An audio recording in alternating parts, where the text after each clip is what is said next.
All right, so thank you for now. Right, back on the local front, there's been a slight further ease in social restrictions. And for details, I have Seong-woo here in the studio. Seong-woo, welcome back. Good afternoon. Right, so the cap on social gatherings will be lifted, that is, starting next Monday. Tell us about that. That's right, Sunny. The government has eased social distancing rules to allow larger private gatherings of up to 8 people max, 2 more than the current 6, starting Monday for 2 weeks until early April. That's regardless of vaccination rules, by the way, as it is now and personally as it should be.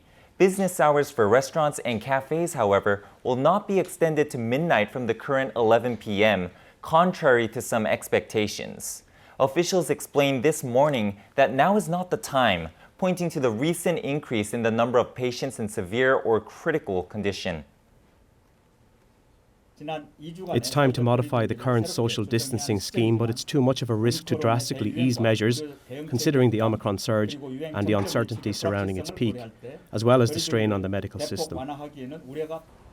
As we all know, Korea has been gradually easing virus curbs to restore a sense of normalcy despite the ongoing Omicron surge, largely to help small businesses and the self-employed hit hard by the pandemic. So lifting restrictions altogether was considered a possibility, but those hopes were dashed over the past few weeks as cases soared well into the 6 digits.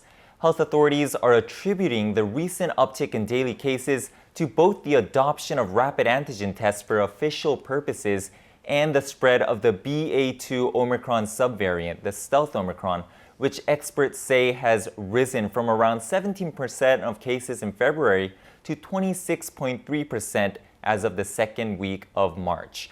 Given the circumstances, they've recently acknowledged the peak of the wave could last longer than initially expected. Right, and staying here in the country, Seong-woo, I hear new studies by authorities in the country shed more light on the infectious period of Omicron patients. Tell us more. Sure, Sunny. Omicron patients may remain contagious for up to 8 days after symptoms surface. In other words, there's virtually no risk of transmission 8 days after an infected person shows symptoms. That's according to Korea's Central Disease Control Headquarters, which analyzed 558 samples from people infected with Omicron. The result caused some public confusion considering that under the current system, isolation for the infected is lifted 7 days after taking a COVID-19 test.